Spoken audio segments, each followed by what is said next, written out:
It is Saturday, and you know what that means. We are back and we are live. Welcome to the Play-by-Play Podcast. As always, I'm Brendan Donald, and I am here with Sterling today. Unfortunately, we don't have any Josh. Haven't really heard much back from him today. But Sterling, how you doing today, man? Good today, man. Been fun watching some of the combine stuff that's going on. It was a long week at work, but the sun's shining now and the snow's starting to melt, so I'm happy about that shit. Yeah. No, I agree with you. It was definitely a long bullshit type of week of work.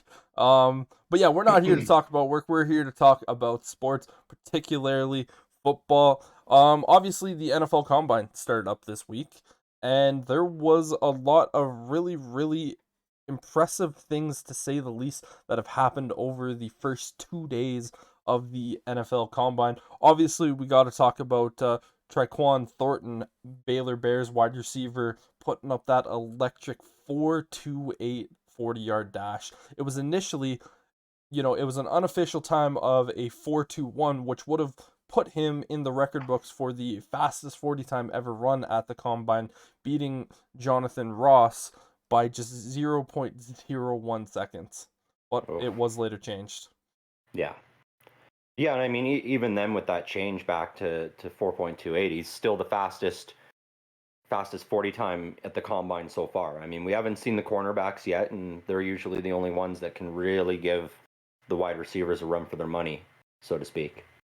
Yeah, it's pretty much the players that you expect to really have the fastest 40 times are going to be the wide receivers, the running backs, and the corners, or the Yeah. defensive backs, secondary, I should say. But yeah, we haven't seen the corners run yet, but we have seen the running backs. But this year it has just been absolutely blazing speeds from the wide receivers. Obviously, the second best time is Velus Jones, wide receiver out of Tennessee, who ran a 4.31, which is blazing speed. And then we have, Hmm. funny enough, the first wide receiver to actually run the 40 in this year's draft, Calvin Austin III out of Memphis. He set the standard for this, combine for 40 yards with a 4.32. And funny enough, in the combine, after he ran that, the building actually gave him a standing ovation of how good that 40 time was. Oh, they were just excited to a good start to the day. Exactly. And yeah, obviously we were both working during this time, and there was a moment where Chris Olave, when he ran his 40 time, I was constantly checking my phone, watching all this stuff, and it initially showed him running a 4.26, which would have put him as it was like fourth or fifth fastest 40 time ever run, and you just saw how happy of a man that I was. Well, I mean, that's an impressive time for a big dude. Even the 4.39 he ended up with. I mean, isn't he like 6'5"? Yeah, I'm just checking here. He is 6 foot, 180 pounds. So, he's not necessarily the most massive guy. He's average size for a wide Oh yeah, receiver. I was mixing him up with someone else. My bad. Yeah. But that is still an insane time to run, which is a 4.39. That is blazing speed. I think the guy that you might have been getting mixed up was Christian Watson out of North Dakota State, who ended up running a 4.36. He is 6'4", 210 pounds. So that is a big boy moving with some incredible speed. Yeah.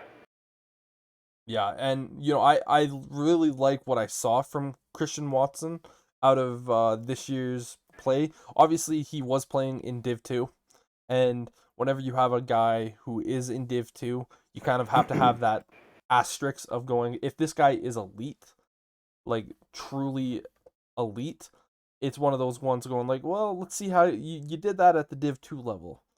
Yeah. How are you going to be able to perform at the NFL level? Because these are guys that most likely were playing at the top programs in Div 1 and facing the best in college week in and week out.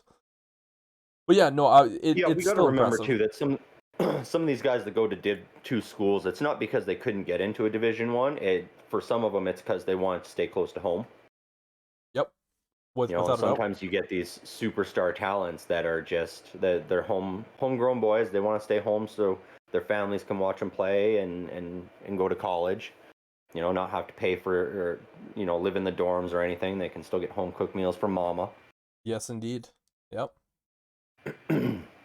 But yeah, so moving away from the 40-yard dashes, because we're probably going to be talking quite a bit about some of these, just kind of like some of the numbers throughout the entirety of the day.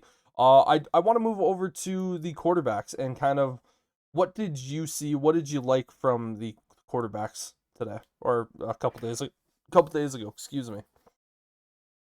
I mean, admittedly, I didn't see a whole lot of what they were doing because, again, we were at work. I was impressed. I mean, Desmond Ritter hasn't been talked about a lot, and he ended up with the fastest 40 times, so we know he's going to be the quickest guy in that group.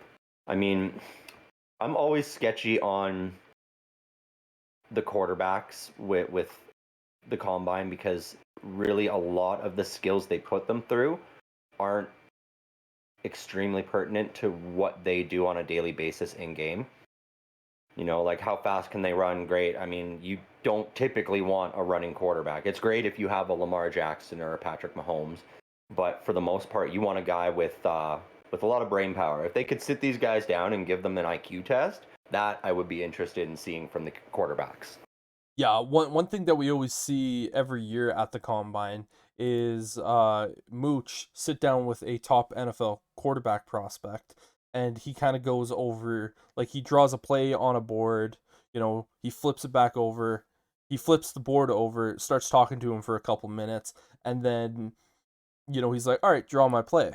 That to Yeah. me, I always look at that as one of the more impressive things that we see from the quarterbacks, because I agree with you, it is kind of frustrating to really see some of these quarterbacks, for instance, go run a 3-cone drill or, put up bench press or, for instance, do the 40. I think the 40 is important for quarterbacks to some degree, but I kind of look at it similarly to a more like the offensive lineman. Like, what's your 10-yard split? Because Well, exactly. That's exactly it. You want the acceleration so you can see what their escapability is if the pocket collapses. The 3-cone drill is good because you get a real good idea of the footwork ability. But I mean, again, with a quarterback, you have fancy footwork, great. But if you don't plant those feet before you throw the ball, then it's likely not going to the guy you want it to. yeah, and to one of the comments, they do give them the Wonderlic test, which does show IQ, but I think what we're more trying to talk about for the intelligence side of it is sitting them down and do football intelligence, kind of going Yeah. through that, kind of similar to what Mooch does with the draw my play situation. That's kind of what we're more going with. Obviously, they do the Wonderlic test, and we do see some of those smarter quarterbacks obviously have some better success, but it doesn't necessarily always, equivalent to a super, super intelligent quarterback being like just IQ wise to translating to that onto the field. But for us, it's more looking at, we want to see them be able to, yeah, it is called an interview, but more in depth. Like, you want to see the mental aspect of reading a defense is more the thing. But yeah, 40 time, I would definitely like to see more of a 10-second split. Just because of that burst of acceleration. Obviously, I would like to see potentially in the combine, maybe have them throw up against like man coverage just to see how good the quarterback is. And that could be a good video, or that could be a good drill for both the wide receivers and the corners to do, just to see how they match up against each other. Because at the end of the day, that's what it really is. You're not really going to have, it's never really going to be a situation in the NFL where you're able to take a 5-step drop and then just throw the ball to a wide open guy. Obviously, we can see that with Patrick Mahomes and Tyreek Hill, but you don't even see that every single week where, a guy like Tyreek Hill is completely wide open. Yeah. But yeah, have the game tape. Yeah, sometimes game tape lies. Patrick Mahomes, when you watched him in college, he was not a fantastic reader of defenses. Patrick Mahomes has definitely grown and developed as a reader of defenses in the NFL, but that's not the whole story. But yeah, I think that would be an interesting thing. But yeah, I definitely do believe Desmond Ridder is kind of one of those quarterbacks that is a little bit more slept on. I think he has been able to, he's just been a winner throughout his entire college career. He's played 4 years at Cincinnati, and he has been instrumental to their success over the last 2 years, especially when they've been getting really close to the playoffs. And obviously they did make the playoffs last year, and they were a pretty talented team. So like, so when Yeah, I yeah, I do think look at Desmond Ridder, I do kind of look at him. He's my third quarterback in this draft class. Um, I know it's everywhere. Everyone has their different opinions on the top five, but he's my number three just because I do take winning seriously from a quarterback standpoint. Like, you could be a phenomenally talented quarterback, but if you're not winning any games, does it really matter? Like, for instance, look at Josh Rosen a couple years ago. When he was coming out, they looked at him and said he had all the tools, and he didn't really win a whole lot of games at the college level. Granted, that doesn't necessarily mean that if a quarterback doesn't win a whole lot of games, it, he's going to be a bad quarterback in the NFL. And it doesn't mean if a quarterback wins a ton of games that he's going to be a good quarterback. But for me, I do look at that and going, he took a team that nobody really thought or took seriously throughout most of the year in a division of the ACAC, or no, ACC, and he was able to win that division up against Clemson. I know Clemson wasn't as good this year, but I definitely think he did enough to seriously boost him up. Yeah, so for me, my top five quarterbacks, I'm gonna go with Kenny Pickett out of Pittsburgh. Then I'm going to bring in Matt Corral. Desmond Ridder is my number three. Malik Willis is my number four, and Sam Howell is my number five. Sterling, I want your opinion on that. I mean that's pretty much what I'm thinking as well. Probably not in that specific order, other than Kenny Pickett. I think he will be the first one off the board. It's interesting that with the combine, we've seen a lot of talk of these quarterbacks and it going from three of them in the first round to up to five now. A lot of people are thinking that we're going to see five quarterbacks go in the first round, so that'll be interesting. It'll shake things up a little bit more and make more depth at other positions available later in that first round. Yeah, I agree. So for us, I want to get your opinion. Where do you think each of these top five quarterbacks is going to go? I'll give my opinion and then, kind of bounce it off to you. So I think the number one spot for Kenny Pickett actually is probably Carolina. I think moving him in a Matt Rule system is just, it's going to be fairly decent. And I think Carolina is primed to allow him to kind of take over the reins. If Christian McCaffrey can come back and be healthy throughout that entire, season, that's going to be huge for a guy like Kenny Pickett to have a superstar running back like that. Obviously, we need to see if Matt Rule can actually develop Kenny Pickett into a serious NFL quarterback. We're just going to have to continue to grow and see where that really goes from there. But my no for Matt Corral, I actually think him going to the Falcons would be really, really good for him to kind of sit back with Matt Ryan and kind of learn from him. I think that would be really, really good because obviously he's banged up right now. He's not really able to show a whole lot at the combine, or at least he wasn't able to show any drills at the combine because he's dealing with that ankle. He did do some interviews, but I look at Matt Corral and I think he does need a little bit of time to sit back and learn. And I think a guy like Matt Ryan would be able to teach him and help grow him forward or move him in the right direction, really show him how to play the game properly. I think that would be a good spot for him. When I look at Desmond Ridder, I actually think a good spot for him would be the Lions. The reason I say the Lions is because you do have Jared Goff there. Now, granted, I do think Desmond Ridder is probably going to end up going in the second round just because he's my third rated quarterback. I don't actually have him going in the first round. I have my fourth rated quarterback going in the first over him just because it's not any reason because why I think he should go in the first. It's just what I think is going to happen and what teams are going to do. But yeah, I think Desmond Ridder going to the Lions either with their second first round pick, so late first round, or that early second round pick, or that early second round pick, I think that would be good for him because he gets to sit behind a year with Jared Goff. Maybe not even sit a year behind with Jared Goff. Maybe like halfway through, take over the reins when the team starts to feel comfortable. I do think the Lions are on a bit of an upturn after what we saw later in the year last year. Um, yeah, it'll be interesting to see how they could utilize him because he does have a lot of good mobility, but he does have really good pocket awareness and he has a good arm. Now for me, Malik Willis, I think for him, you got to go to Washington. I think that is probably his number one spot. I don't think he's ready to take over that starting role in Washington. But they don't really have any choice at this matter. If you draft Malik Willis in Washington, he's probably going to be your day one starter. And then Sam Howell, I actually have to the Broncos in the second round.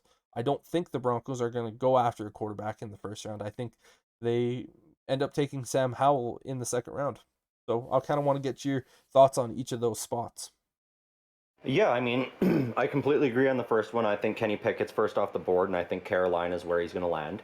Um, I don't really think that Denver's going to wait that long. I think Denver pulls the trigger in the first round, and they take Sam Howell there. And as a result, we're going to see a bit of a run on quarterbacks. You're going to see Washington for sure take Malik Willis. That's been the talk for a while, and I think that's what's going to happen there. Desmond Ridder, I like that Detroit's going to take him. I think it'll be with that 32nd pick in the first round. I don't know if they'll wait for that second overall. And then I have Matt Corral actually falling down after Washington's pick. And there's not a lot of teams really looking for a quarterback in there until New Orleans. So I think it's going to be either the Saints or the Steelers that end up taking Matt Corral. Okay. Yeah, so the reason obviously I said why I think he is going to go to Atlanta. I think Atlanta honestly trades back because they can get someone who's going to want either, for instance, like uh Thibodeau falling back because there's been a lot of talk that he could potentially fall back and a team might see him fall even further than expected and go, okay, we got to jump on this guy. And the Falcons trade back and they end up taking Matt Corral a little bit farther back, not too far back, maybe like top 15 type pick, where I think he's kind of ranged to go around that point. That's why I kind of think that. Yeah. But yeah, so for me, I think obviously Kenny Pickett is the top quarterback. He has the arm strength, he has the field IQ. You saw him improve drastically this year, which I think is really, really key and crucial. You need to see some of these guys and how they grow and how they develop. And he really, really did that this last year in college for sure. Matt Corral, same thing. He definitely improved and he was looking phenomenal in the SEC this year playing for Ole Miss. Unfortunately, he did get injured, so that does kind of it adds a little bit more worried of like when is he truly going to be properly healthy going into the start of next year because it was a end of the season injury like right at the end Yeah. of the season. I'm pretty Yeah, sure it and was that's in the why bowl game.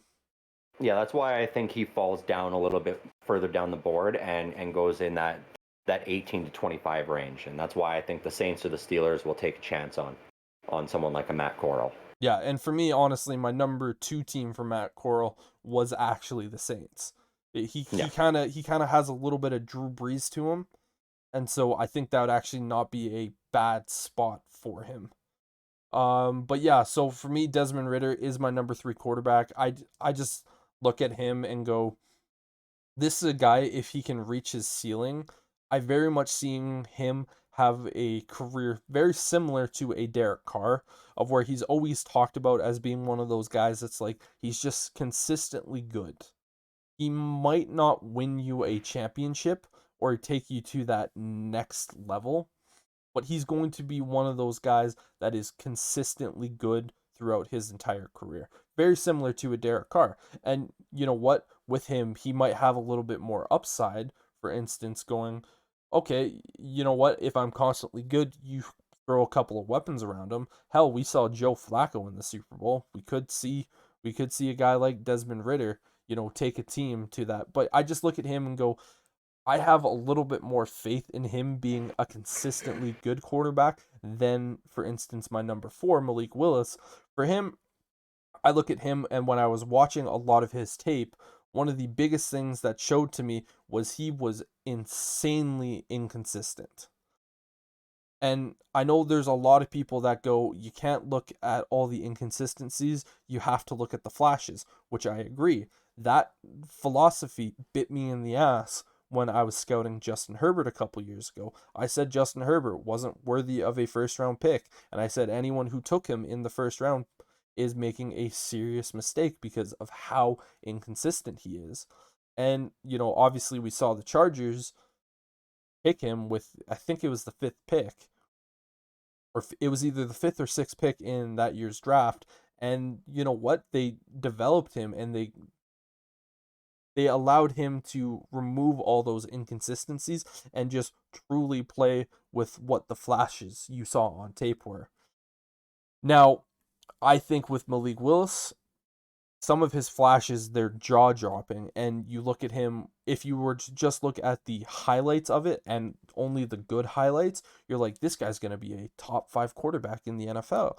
Like, how is he not rated to go first overall? But then you have to kind of take a step back and go, all right, well, late in the season for Liberty, he was making a lot of really, really dumb decisions with the football, where in the last couple of games, he had multiple games with over 3 interceptions. And so, and it's not like he's playing the best of the best, like he's in the SEC, where he's just trying to move the ball up against an Alabama and then having the next week go up against a Georgia, and then the week after that having to go up against Auburn. And, it's just like, okay, well, we can kind of understand it's, he's going up against elite secondaries and it's just tough all around. He wasn't doing that every week, and he was just making really bad decisions. Do I think he has the possibility to be a top 5 quarterback? Without a doubt. But a team is going to have to seriously develop him and get all those inconsistencies out of the way. And just because the Chargers were able to do it with a guy like Justin Herbert does not mean a team, for instance, like the Washington Commanders could be able to Yeah, do it, like or the Willis Pittsburgh definitely Steelers. has the biggest swing in his potential. He's got a really high ceiling, but he's got a pretty low floor as well, unfortunately. Yeah, So that is one of the riskier picks out there. But yeah, it's those flashes I think that's gonna draw in the Commanders and Ron Rivera. I think so as well. Eh, Ron was able to develop Cam Newton, and I think Cam Newton was definitely a much more polished player coming out of Auburn that last year than Willis is now. I think, for instance, if you were to put Willis back in Liberty for one more year and seriously see how his development goes and go, okay, we're going to give you another year in the college games. Let's see how you develop over this year. Let's see if you can have that Kenny Pickett, Matt Corral type rise in that final year. I think that's kind of one of the risks, is that, for instance, if he doesn't do that, well, then guess what? He's probably not going to end up getting drafted. So that's Yeah. kind of why, obviously, he moved into this year's draft class. But a team seriously does need to fix all those inconsistencies, and a team that wasn't able to do that with a quarterback coming out of the draft that had inconsistencies but showed a lot of really good flashes was my Chicago Bears with Mitchell Trubisky. Coming into that year's draft, people said he's the most pro-ready quarterback out of Watson and Mahomes, but he also is the most inconsistent. You got to look at the flashes that he has, but is he really better? I surely didn't think he was the top quarterback, but you know, it's just kind of looking at what teams are going to be able to do. And then with Sam Howell, this guy, just unfortunately for him, he had no help all year long. I actually had him coming into the year being my second overall player, just because, he was looking like he was going to go down that trajectory, but he just had a really, really off year. But when you think about it, he had like most of his offensive playmakers drafted into the NFL, and it's not like he's playing at an Alabama, Georgia, Clemson, some of these other teams that just constantly have a revolving door of superstar players coming in and out. At North Carolina, they're not going to be getting, it's not like you lose all three of your starting wide receivers and your top two running backs, and they just immediately have guys to replace him. And so he definitely took a downturn, which I think hurt him ultimately. But, he showed a lot of really good leadership this year. And he really showed himself as a physical runner. Like, he almost got 1,000 yards. And when you think of Sam Howell, you're not thinking of him being like a Lamar Jackson type guy where he's running for damn near 1,000 yards. But like, he had to do that out of just pure desperation and just trying to make things happen. Obviously, you don't want to see him do that in the NFL. No, but I mean, we've also seen that can be successful with guys like Russell Wilson. That intelligence and that ability to break the pocket when it's collapsing on you and you got nothing, and you turn that into, change that from a sack to a 6 or 7 yard gain. That is invaluable, especially with the pass rush defenses that we've seen the last couple of seasons.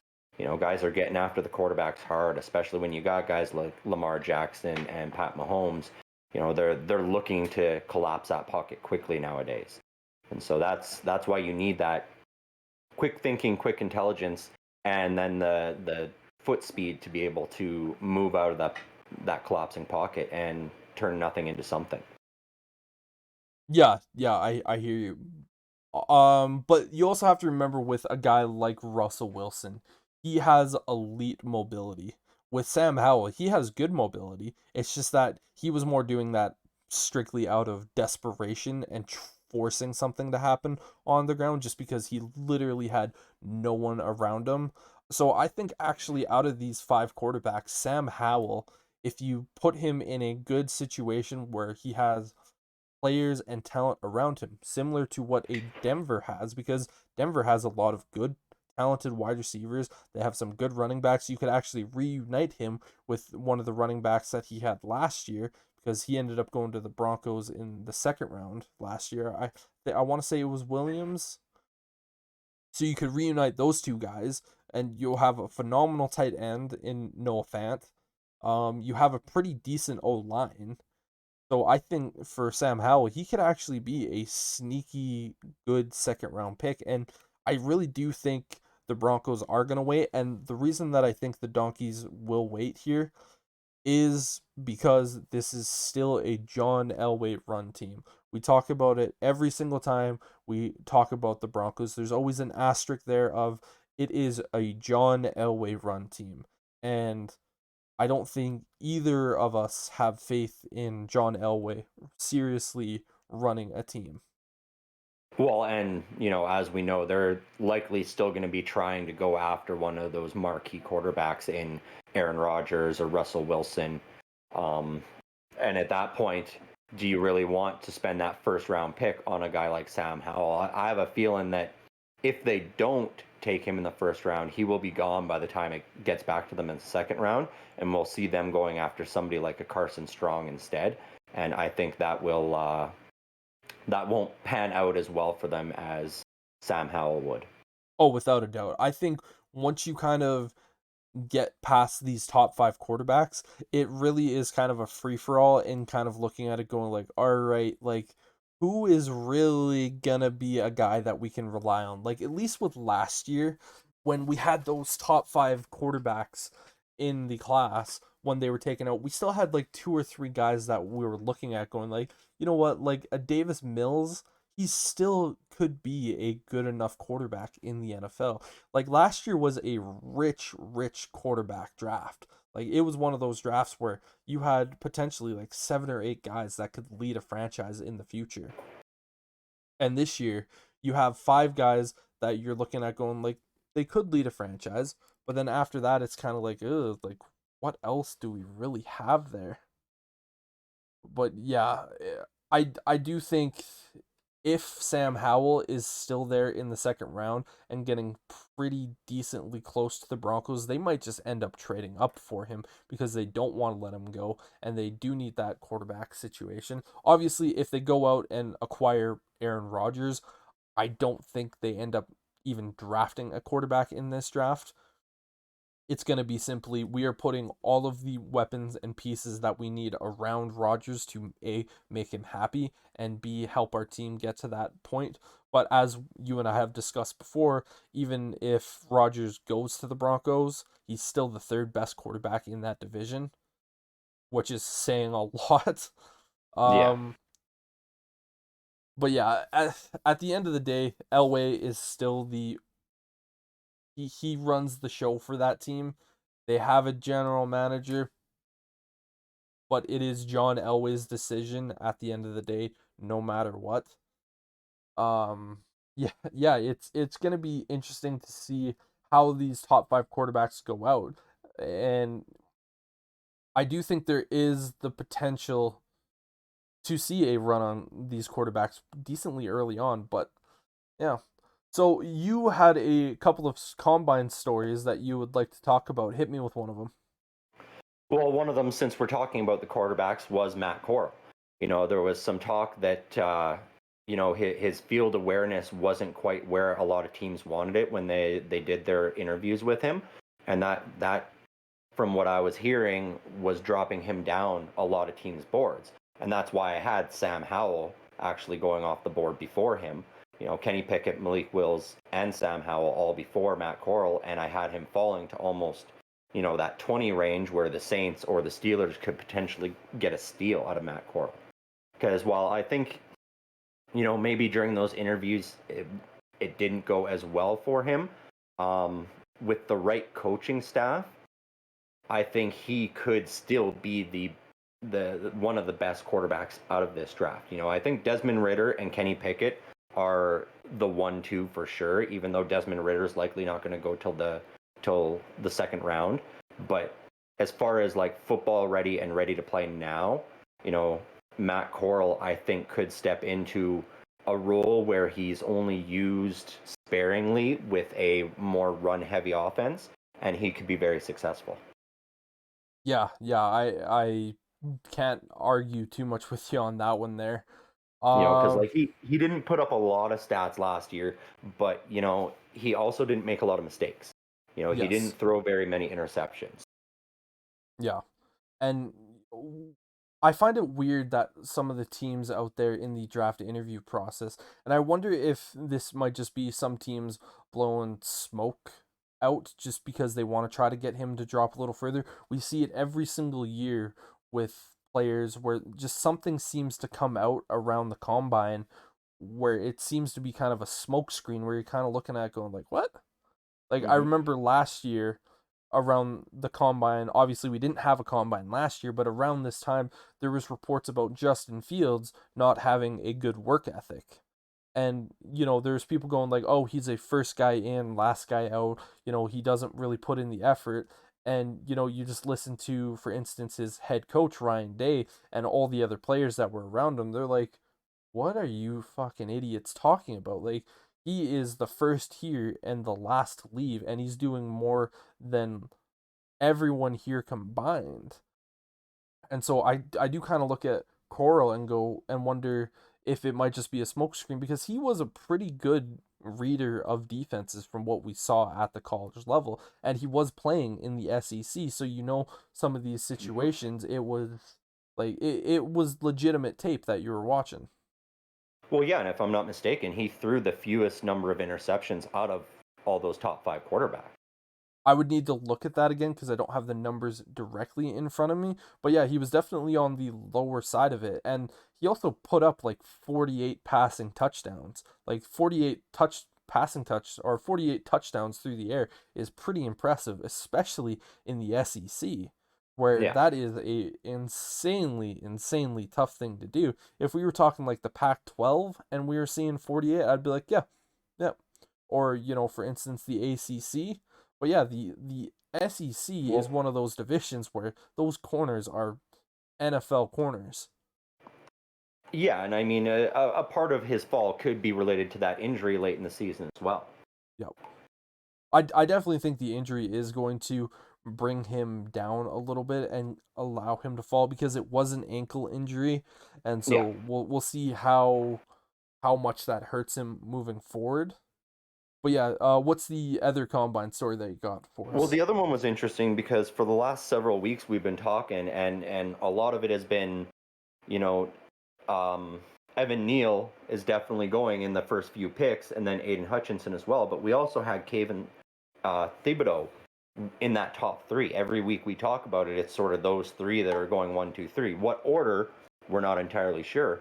But after the combine started, even though the defensive ends haven't really done their workout yet, I've been seeing a lot of mock drafts and a lot of discussion that Thibodeau could be falling outside of the top five.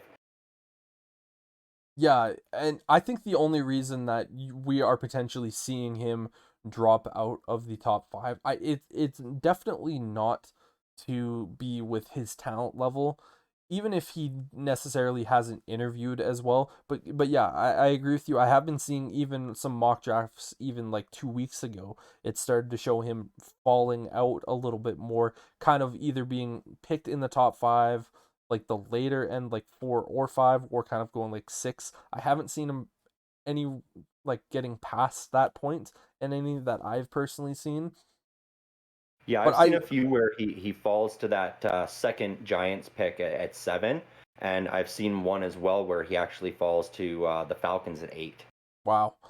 But Yeah. I think the reason why we are potentially seeing some of this fallback is because obviously you have Evan Neal to the Jags. I think you can kind of look at the Jags and go, they're gonna pick either Neal or Ikawu out of out of NC State, excuse me. Yep. It's gonna be one of those two. I think it's more likely gonna be Neal, just because obviously Neal came from Alabama. He's up against better talent, and he was doing it every single week.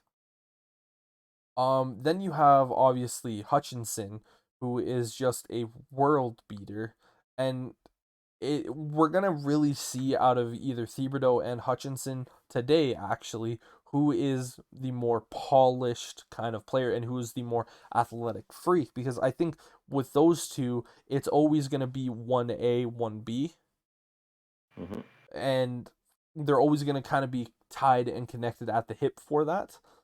So it's Well, gonna and be interesting. and I think that was part of it, because a lot of these started coming out once the combine started, and I think there was just so much hype around the quarterbacks and the wide receivers that we saw some of those guys climbing the board, which resulted in some of the defensive players dropping down. Yeah. And so again, kind of where I was going with that is you obviously seeing, I think Hutchinson goes second. Don't I couldn't possibly imagine why the Lions would pass up a guy like that. Like it's hard for me to even understand why the Jags would pass up a guy like Hutchinson, but it makes sense Right? for Evan Neal because you have Trevor Lawrence, you need to protect him.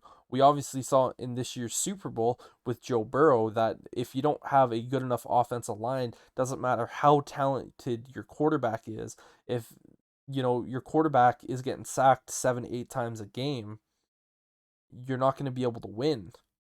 And so I think for the Jags, it has to be either Neal or Ikawu. And I think it's personally going to be Neal, but then you see Yeah. Hutchinson, and then you kind of get to this weird spot with Houston of where do they take, the next best offensive tackle, or do they go after a guy like Kyle Hamilton, who is a safety, who is potentially the best defensive player in this year's draft class? And that's saying a lot, because you have safeties get picked up in kind of like that top five, the 5, 6 range. But then if they're really talented, they're in that 5, 6 range, but they're more likely going to be like a 5 to 10 in that kind of range. You don't really see really a whole lot of safeties go in that top five, especially the top three. Yeah, exactly. It's very rare to see a safety go that high. Yeah, But and I mean, it is the Texans. Like we don't know what's going on with them from year to year. Like they make so many boneheaded moves as an organization, and they've got the Deshaun Watson drama fiasco still on their plate. So who knows what they're going to do? Who knows what direction that team wants to go? They're a real wild card at pick number 3. I think They could change just the entire makeup of this draft with their pick at that 3rd spot. yeah. I think just because Lovie Smith is now the head coach of the Texans, he's definitely going to be pounding his fist on the table for Kyle Hamilton because obviously he is a defensive minded head coach. He is a defensive guru. He has always had good defenses on his teams. Just look back at the Bears when he was their head coach, look at the Dolphins or the Buccaneers when he was their head coach. They had good defenses. And I think he's frothing at the mouth to potentially get a guy like Kyle Hamilton.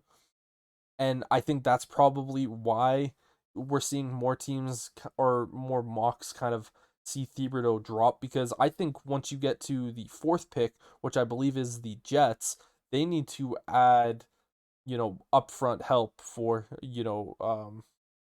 Zach Wilson, because they need to protect him. Very similar to Trevor Lawrence in that aspect. You're not going to be able to do anything if you don't protect your quarterback, and Zach Wilson was getting bullied all year long, and so it's nothing for Thibodeau against him personally. I think it's just because you have two teams that need to go after offensive linemen, or Yeah. specifically tackles, and you have two really, really talented tackles that could flip flop either way. I think it doesn't really matter if, Neal goes first, he's getting picked 4th overall, potentially even, 3rd overall by the Texans, but like these two top guys are going. I think 1 and 4 are tackles, and then for Thibodeau, at that point, it's going, okay, I'm here with the 5th overall. Let's see if the Giants want to take me. And then you have it's an interesting situation to say the least. Yeah. See, and that's why I think he falls further, because that 4th pick, excuse me, the Jets need a lot of help on defense too.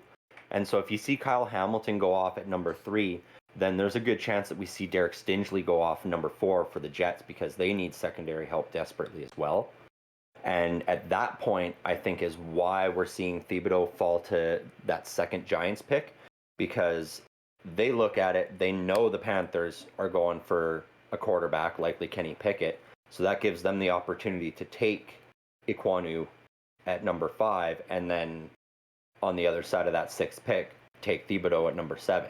So they get a solid offensive lineman in there, and then they got a solid defensive lineman in there, and they fix a lot of their problems in the trenches right there in the first 10 picks.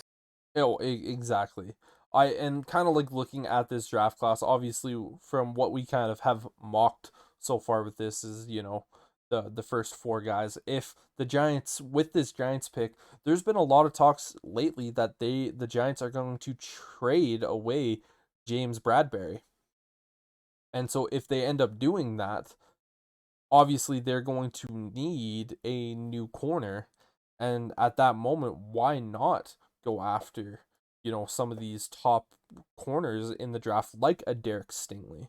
I think for the Giants, if they end up moving on and Derek Stingley's there with that first pick, you kind of got to pull the trigger on it. But yeah, it is really, really interesting to see where Thibodeau will end up going, because he honestly might fall to that seventh pick, to that second pick for the Giants. But the other issue is the Giants also need offensive lineman help as well. So Yeah. we might even see him fall all the way to the Falcons, which would be utterly, utterly insane. And that's why I said earlier that we could see the Falcons potentially trade back, because, for instance, we could be looking at a team maybe like the Philadelphia Eagles eyeing up that eighth pick. And if, Thibodeau is still there, they go, you know what, we have 3 first-round picks. We're going to send this first pick and maybe like a second round pick later to move up Hmm. with Atlanta so we can select Thibodeau. And, you kind of look at Atlanta at that point going, okay, yeah, maybe like a Matt Corral at this time, or Matt Corral is going to be available right here. And you're like, yeah, this will work. This will work. Yeah, definitely. And I mean, if the Giants really want to go after 2 offensive linemen in the first round, it would make more sense to trade out of that 7th pick, because we know they're going to take Iquanu with number 5. If he's But there. I do think so, yeah. And I don't know if you reach and you take Charles Cross that early, or any of the others that are available a little later. I think you try to move back around, that 15 to 20 range, and take your second offensive lineman there. And that creates a very interesting dynamic, because is somebody trading up into 7 to get Thibodeau at that point, and if he falls to 8, how many teams are going to be in that lottery then? Because there's a lot of guys, I think, if he falls almost to the 10th pick, that are going to be looking to trade up to get that. I have to agree. And it, whatever team does decide to move up, like let's just say he ends up falling all the way to the 10th pick that the Jets have. The Jets could be sitting there going like, yeah, we'd like him and we definitely could take him. But, if, for instance, like the Eagles are sending a king's ransom, or let's just let's just get silly here and let's just say the Steelers are just utterly in love with him and they love the idea of having him and Watt on the opposite side, or for instance the Cardinals, we could just name a bunch of different teams, and for the Cowboys, the Raiders, Bills, whatever. It could just be a situation where teams start throwing some serious capital at that, and it's gonna be like, yeah, well, of course we'll take more. Well, yeah, it's all these teams that didn't even consider it as an option, because everybody has been thinking all along that Thibodeau is going to be gone by the top 5. And it's hard to trade into that top 5. Whereas, getting that 8, 9, 10 pick, it's going to cost a lot less, in draft capital or prospect players. Yeah, and typically in the draft, we don't see a whole lot of prospect players get moved. It's definitely more or less just draft capital. Like I know in the NBA and the NHL, you'll see more kind of like prospects and younger players get moved draft day. But yeah, the NFL, it's pretty much just picks. And yeah, but yeah, that's kind of going to be the interesting story of draft night, is where Thibodeau is going to go. Obviously, we're going to see him in the combine later tonight. Uh, that this could be completely changed by how he does. For instance, if Thibodeau at 6'5", 250 pounds goes out and runs a 4.5 flat, that there's going to be teams, for instance, like the Lions, that go, ugh, maybe we don't pass up on him. Right. Well, and that's just it. The next 2 days overall is going to be big, because we've seen all those offensive players, and that's what's sort of shuffled these boards around. But then once we see guys like Thibodeau and Stingley and Kyle Hamilton like that, it'll create a new shuffle.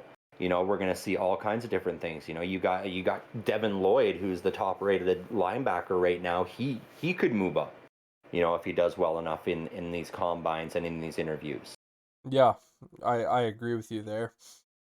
Um, so one of the players that I want to talk about is obviously Iwanu. He ran a 4.93 at the combine, and for a big man such as himself, he's 310 pounds, 6'4". That is quick for a big man. What's your thoughts on it? I'm just checking that right now. Okay, yeah. I mean, he wasn't the fastest, but he was definitely the fastest of the top rated guys. Oh yeah, Um, yeah. the 40 is great and all, but how often is your lineman going to be running 40-yard dash? Well, exactly. And one of the best You know, quotes I heard from the day from some of the guys are like, when we're really watching these offensive linemen, we want to see that 10-yard split because it's either really, really bad if your offensive lineman is running 40 yards or it's really, really good.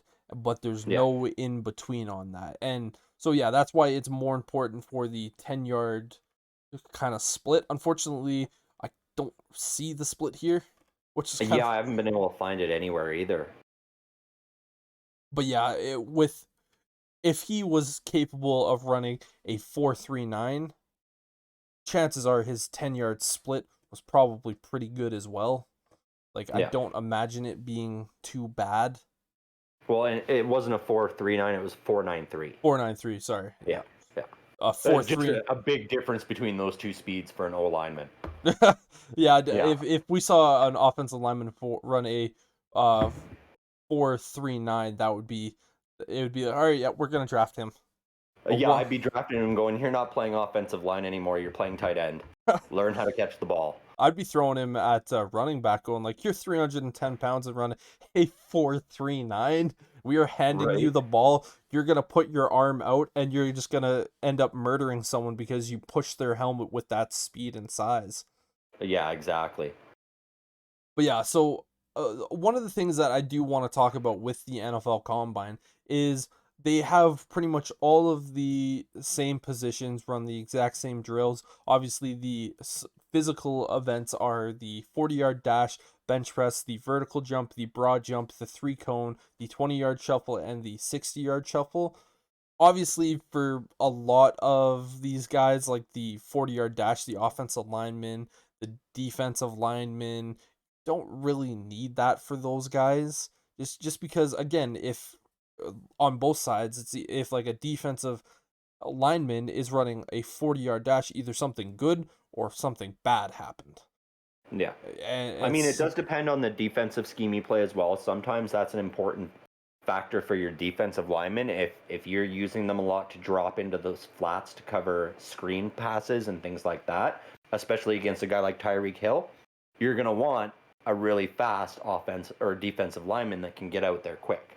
Yeah, but you're more likely going to end up using kind of like in that system, that's going to be more of a 3-4 linebacker kind of Yeah. dealing with that as opposed to a defensive lineman. But yeah, for wide receivers, one of the drills that I never understood that they had to do was bench press. For me, when I look at a wide receiver, I want to see you go up to the bench. And Daniel Jeremiah actually said this, and I find it really intelligent why he said it. He goes, all I need to see from you is that you go up to the bench and you be able to do it once. All that shows me is that you're in the gym, you're physical. I like at the end of the day, if a wide receiver puts up 20 on the bench press, I don't care because like he's not trying to force his way past someone with his arms. If you do that as a wide receiver, you're getting a penalty. True, true. I think that varies from receiver to receiver, much like the D lineman. I mean, if you got a big 6'4", 6'5" wide receiver, and he's going out there and putting up 20, 25 reps, you're going, okay, this is a guy I can throw the ball up high over the middle of the field, and he's going to fight that ball down.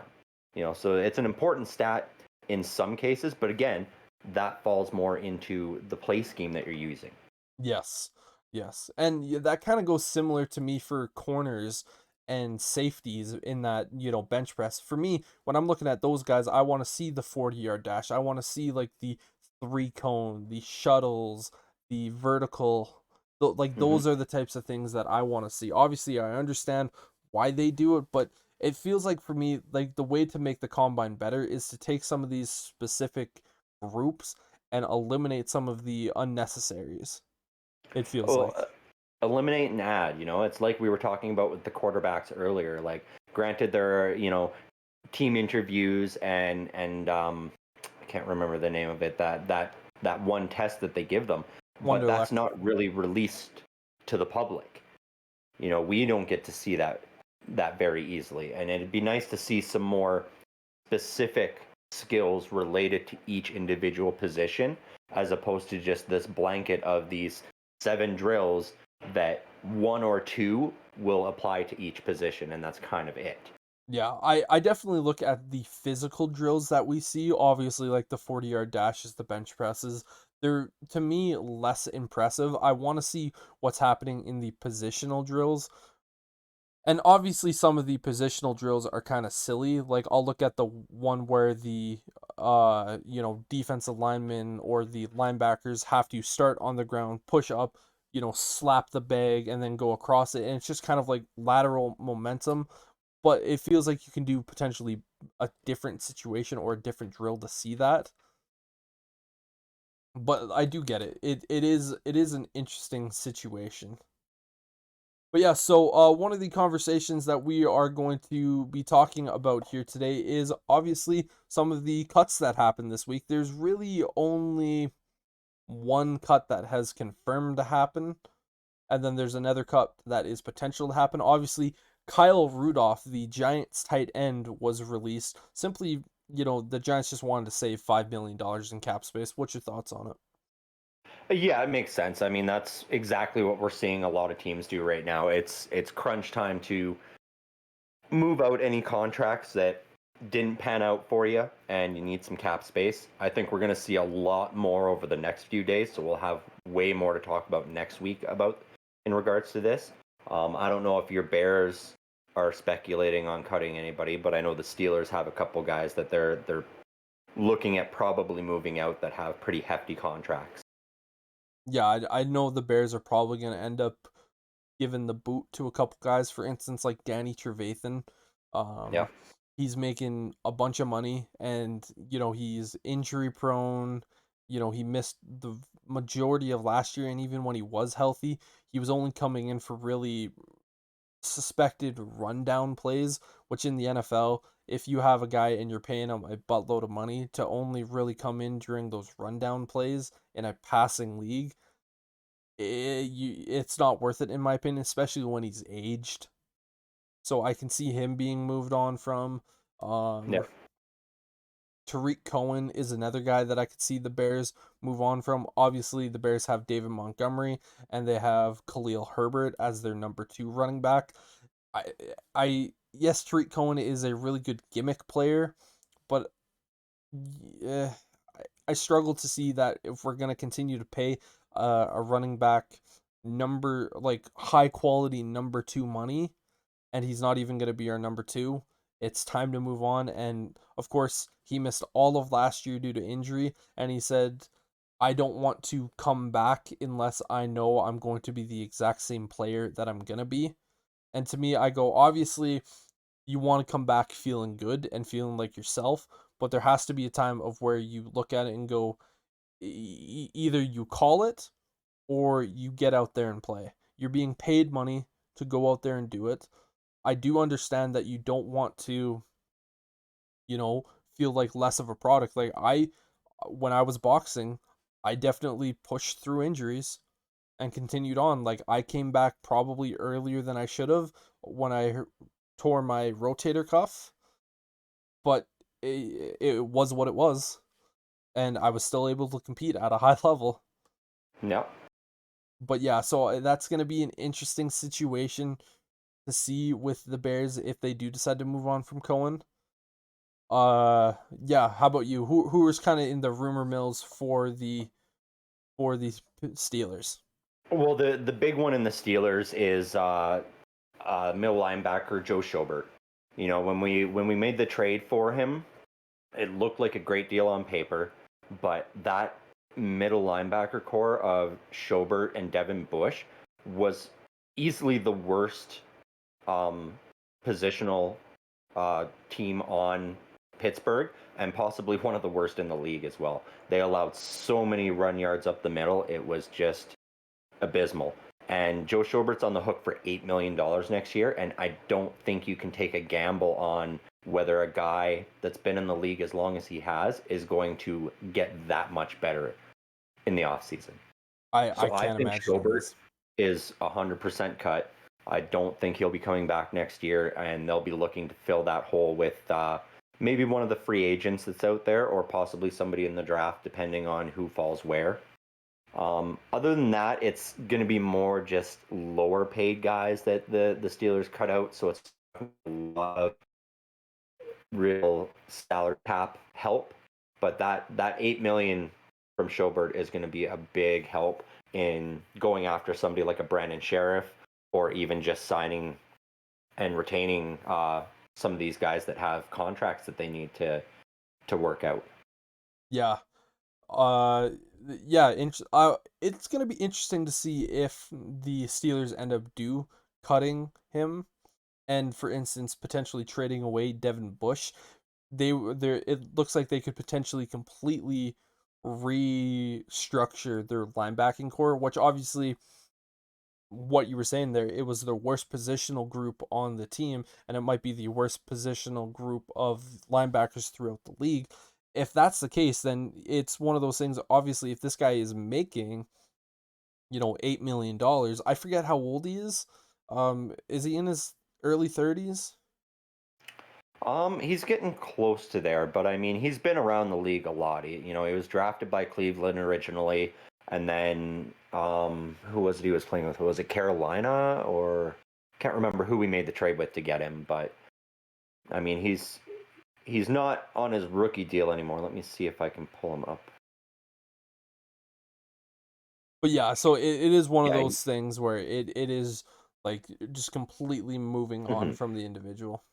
Yeah, he's 28 right now. I mean, he just didn't pan out for an $8 million contract, and it's too much risk to keep him on the roster next year.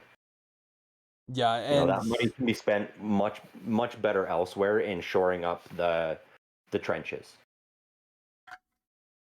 yeah, I agree. Kind of caught me there taking a sip of water, but yeah, for once you get to some of these kind of interesting positions, kind of like the more physical demanding positions like a linebacker and running back, when you get to that like 29 age, there is not a whole heck of a lot of guys that either stay at the level that they are at or get better once they get to that point. It's kind of like the opposite of fine wine. It does not get better with age. It's kind of Yeah. like milk, where it just gets worse and worse with time at that point. So I think that'd be a phenomenal, phenomenal cut for the Steelers to make.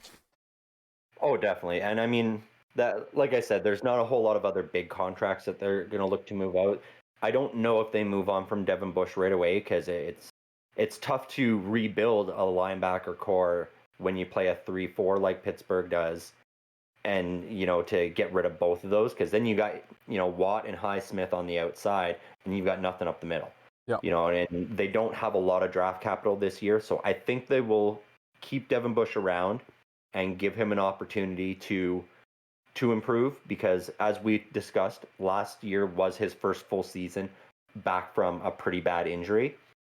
And so there could have been some just worrisome butterflies about getting re-injured, especially after seeing, what happened to Ryan Shazier a few years back. Like we've had some tough goes in our linebacking core with bad injuries lately. So I don't blame him for being a little timid, but that has to change this year. He has to show that he's the number one guy, because if we draft a linebacker and he comes in and shows up Devin Bush, then you can bet that Bush will be moved out before the trade deadline next year. Yeah, yeah.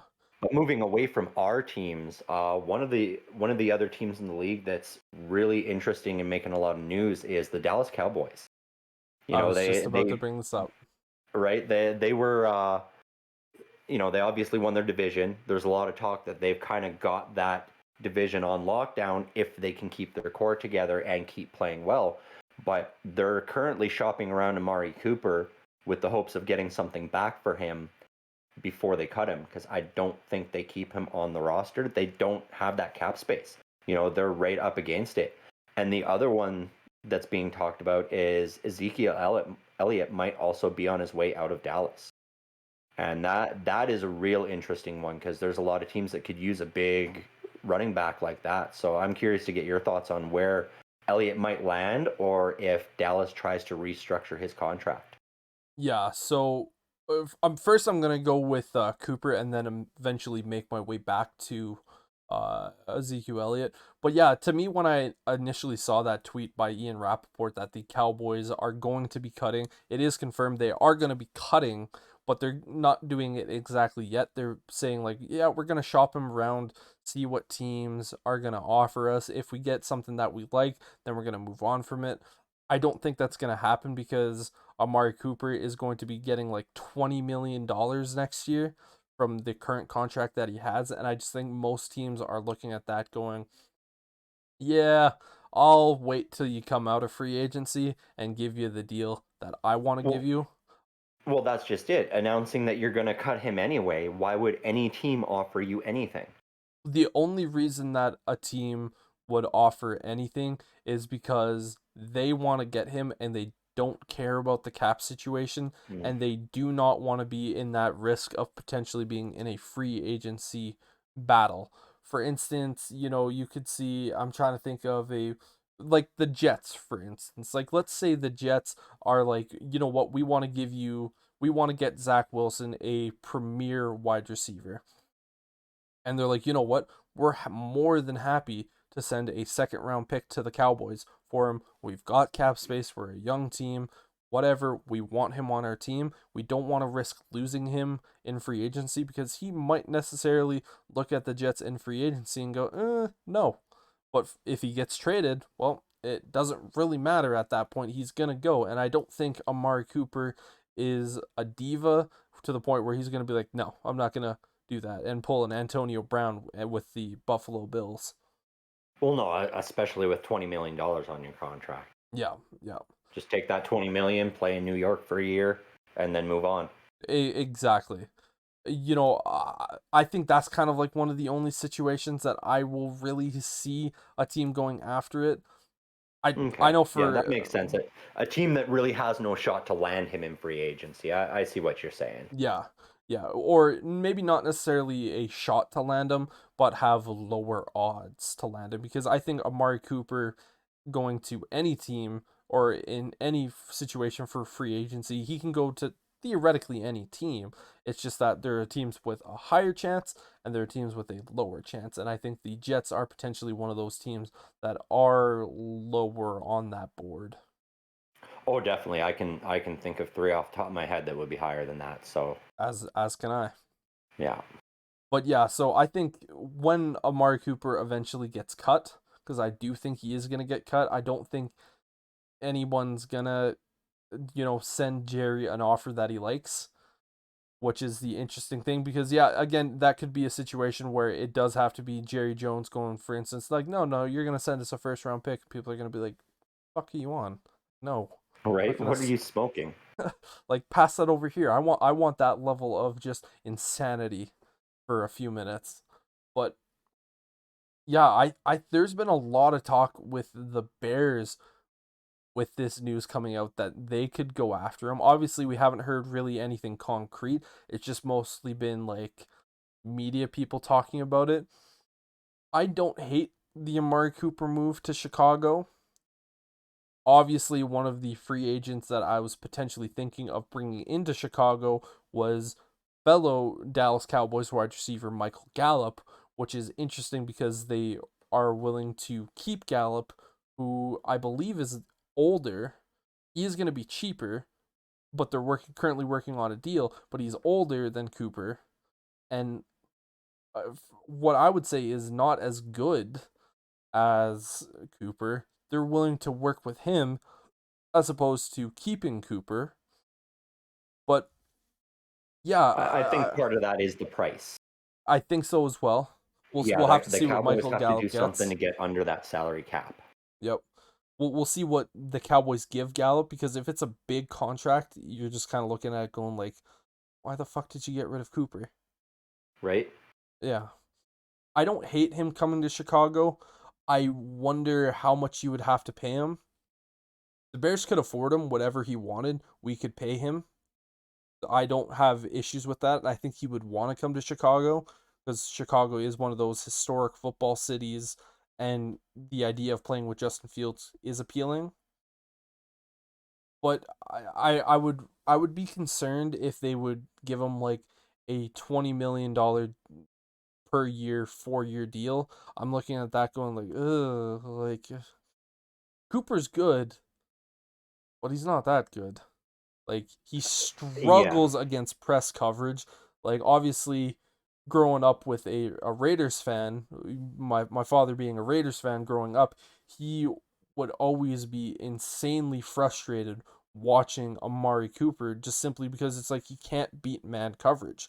He's a phenomenal route runner, but as soon as you get him, not man coverage, press coverage is what I mean. As soon as you get him into press, it's like he becomes a different wide receiver. And Hmm. not all teams can play press. That's just the big thing. Not all teams can play press coverage. A lot of teams are zone and man coverage teams, and they might have a guy who's press coverage but isn't really great. But yeah, Cooper struggles against press, and he's been very injury prone the last couple of years. So for Yeah. me, that's a concern. Is if you're gonna pay a guy a shit ton of money, I don't want him to have a very easy exploit, and I don't want him to be injury prone. Fair point. And I mean, that being said, too, if it becomes a free agency bidding war, does Amari Cooper choose to go play with Justin Fields in Chicago, or does he choose to go play with Trevor Lawrence in Jacksonville if he's going to take a young quarterback? Well, exactly, and that's another team that could be very high up on his list Yeah. to go Eh, after him. He could even, as much as your Raiders fan father would hate it, he could take a cheaper deal to go back to the Raiders and play in Vegas. You never know. It is a completely different regime there, so it is Mhm. very possible reunite him with his old buddy Derek Carr. They were Yeah. certainly able to create a lot of magic together, and that would be an you know what that is actually a decent landing spot, because it yeah, it's interesting for sure. Yeah, yeah. Yeah, right. I'm sure Raiders fans would not enjoy that very much, but I think it's a good fit for him, honestly. And I think he would probably take a little bit less to go back and play with Derek Carr because of the familiarity. There wouldn't be that growing pains. He'd already be, you know, one of his top targets right away. Whereas you're going to Justin Fields or Trevor You Lawrence got to or build that chemistry. Yeah. exactly any other quarterback, even a veteran, even to go sign somewhere with Aaron Rodgers, you're still going to have to build that chemistry with him first. Yeah. And the big thing of why we would be talking about Amari Cooper signing is because if he gets released, like let's say we find out a tweet later today that he does get released, any team can sign him now. Yeah. Like we do not have to wait for free agency. If he gets released today, teams can start trying to sign him now as opposed to waiting for a couple weeks when free agency opens up, which is one of the bigger reasons. Now kind of going back to that potential Ezekiel Elliott potential cutting, which I think honestly would probably be the better move for Dallas, just because Zeke last year, it kind of felt like he was getting overshadowed by the other backs. There was a few games where Zeke had less rushing attempts than their backup. I forget who their backup running back currently is, but he was definitely taking a vast majority of the snaps away from Elliott. Like it definitely wasn't a Ezekiel Elliott is the three down back. You were going to feed him every single play, but it'd be interesting to see if he did get cut where he would end up going, just Well, because he is that kind of physical back. He's not the same back as he once was, but it'd be very interesting. and the difference between him and Cooper is Cooper will be getting a cut. I don't think Zeke will. I think if Jerry Jones will not outright cut him. He invested way too much into Ezekiel Elliott, despite them having a bit of a tumultuous relationship. I think that's part of the reason that we're seeing a fall off from him. I think he goes to a different team, and we see that Ezekiel Elliott that we saw in his first 2 seasons. Where I think he will reemerge, but Jerry Jones is going to have to find that trade partner, and he's not going to get as much back as he invested into Zeke, and so he's without going a to have doubt, to take a loss. without a doubt, he's gonna have to take a loss. I want to know where do you think if Zeke Elliott would either be a free agent or a potential trade partner? Where do you like him going? Well, I mean, if your Bears didn't already have a good running back, I would say Chicago would be a good place for him. But being that they do, I would say one of these other young quarterbacks that needs a running back would be a good fit. And I think either Jacksonville or Tampa Bay. Because Tampa Bay is moving on from a lot of their talent. The Fournette's going out, Tom Brady's retired. Who knows? So they're going to need a running back there, and they're going to, because they've got that young quarterback that they drafted last year. I believe it was David Mills. Is that No, who it they? was Kyle No, Trask. Kyle Trask. Yeah, And yeah. we're So I talking mean, Tampa, so yeah. yeah, Tampa.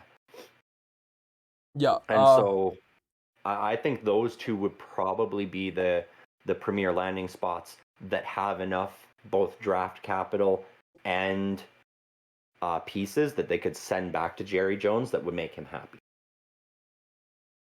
Yeah, without a doubt, that could be something. I would definitely more think Tampa Bay than Jacksonville, because you do have to remember Jacksonville drafted Travis Etienne last year from Clemson as their running back, and he didn't play obviously because he got hurt.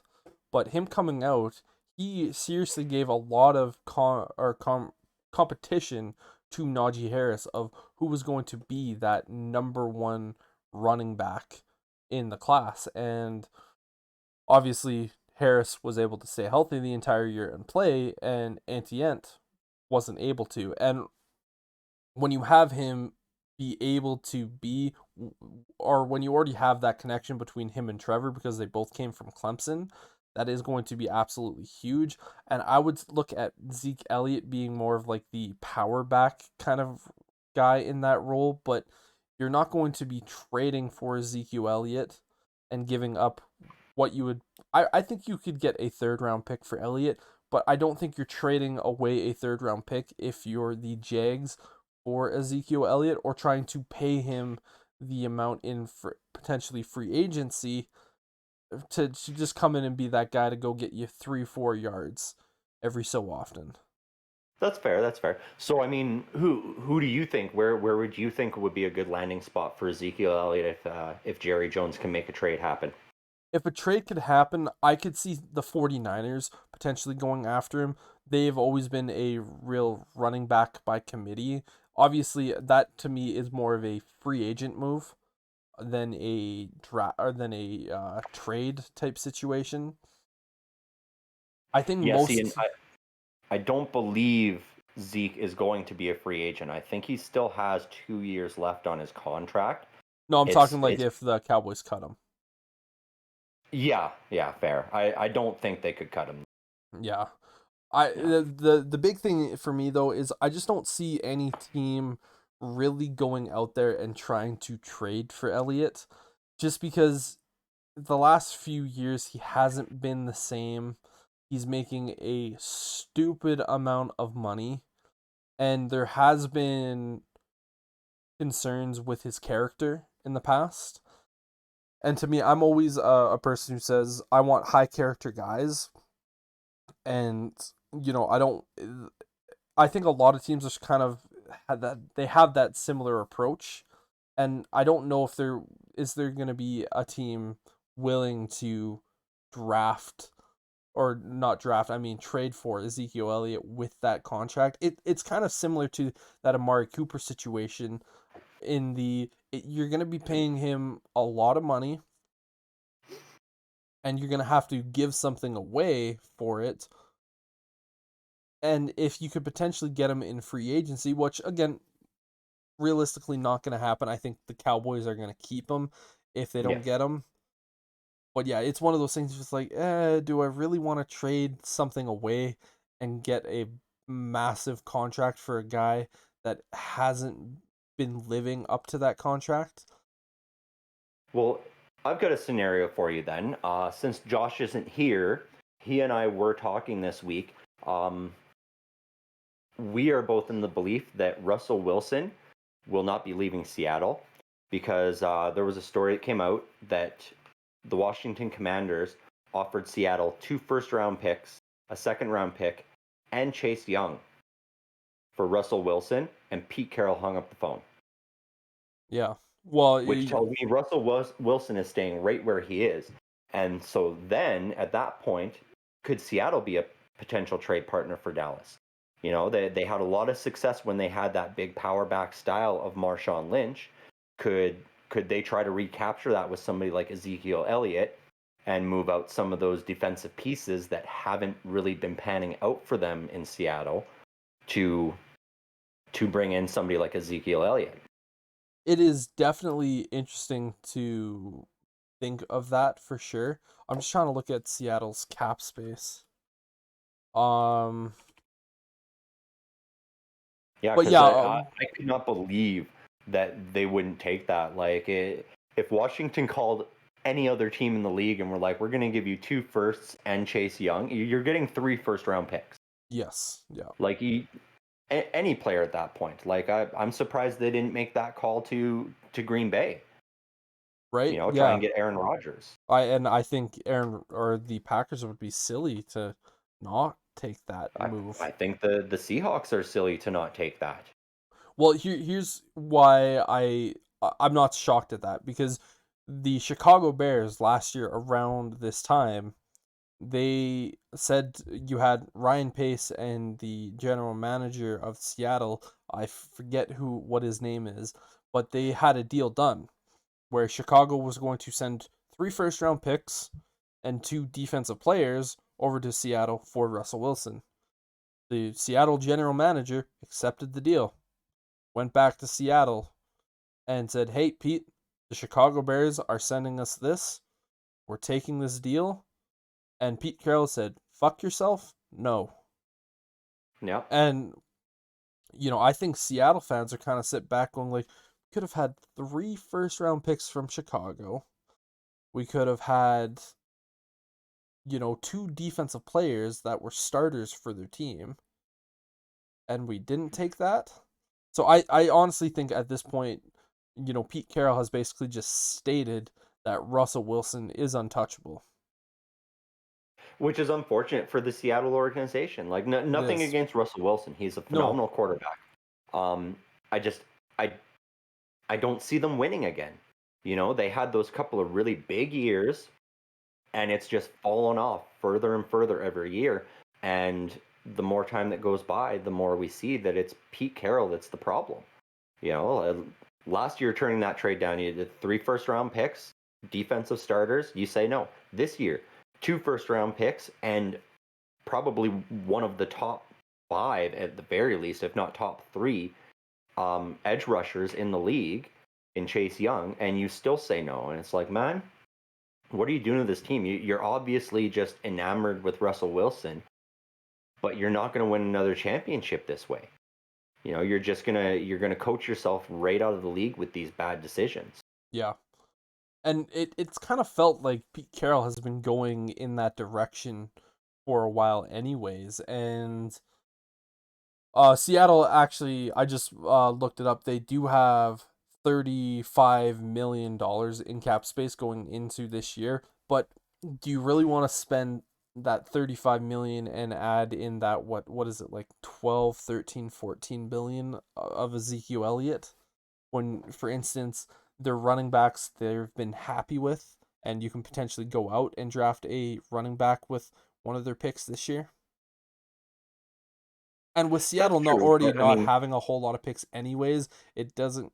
But yeah, I see yeah. what you're saying.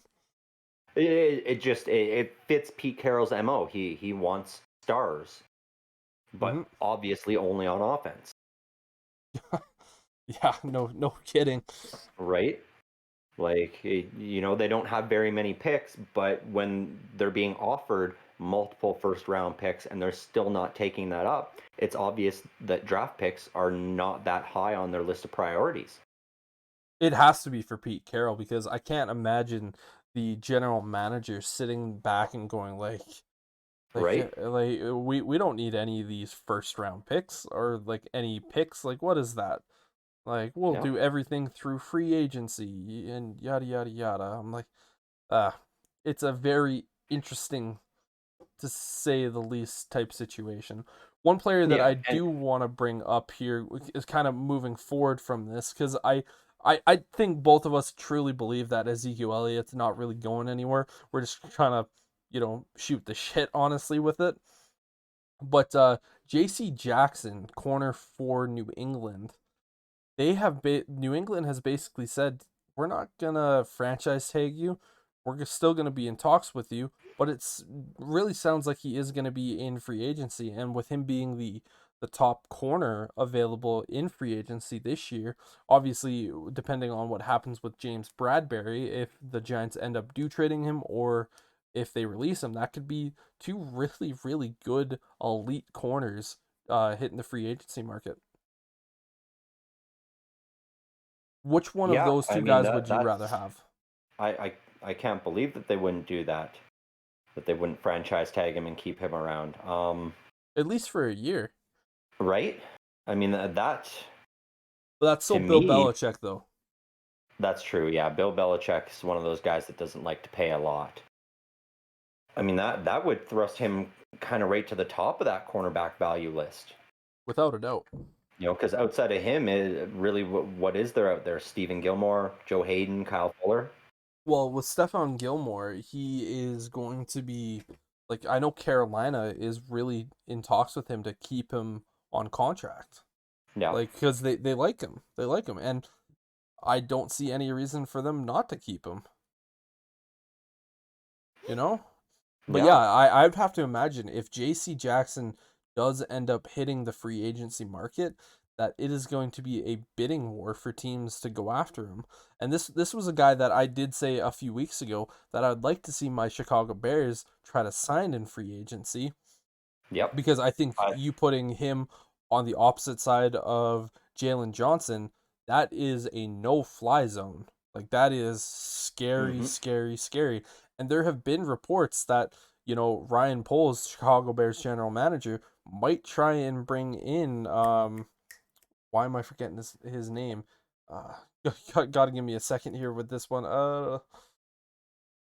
Honey Badger. Fuck, why am I forgetting his name?